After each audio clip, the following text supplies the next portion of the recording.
నేను ఎక్కిపోలేదు కనుక నన్ను ముట్టుకోవద్దమ్మా. అయితే వీళ్ళెవరో కింద ఉన్నోళ్ళు ఎవరు? నా సోదరులు వాళ్ళంతా. వాళ్ళు నా తమ్ముళ్ళు. సోదరులు అంటున్నాడు చూడండి కిందన పిల్లలతో. వీళ్ళ సోదరుల దగ్గరికి వెళ్ళి నాకు తండ్రి మీకు తండ్రి, మీ తండ్రి అని చెప్పలేదు చూడండి అక్కడ. అంటే ఆయన మాటలలోని భావం ఎంత స్పష్టంగా మనకి అర్థమయ్యేటట్లుగా చిన్న పిల్లవాడికి అరటిపండు ఒలిచి నోట్లో పెట్టినట్టుగా చెప్తున్నాడు. అయినా ఈ మూర్ఖులకు అర్థం కాదేంటండి?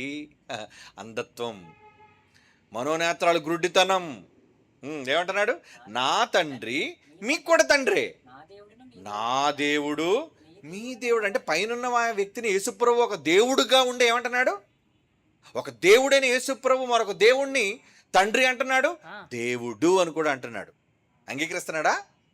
తండ్రిగా అంగీకరిస్తున్నాడు, దేవునిగా అంగీకరిస్తున్నాడు. అంతేగాని నేను ఒక్కడనే దేవుణ్ణి, ఎవరో నాకు తప్ప దేవుళ్ళు వేరో లేరు. పాత నిబంధనలు అన్న భావాలు దాని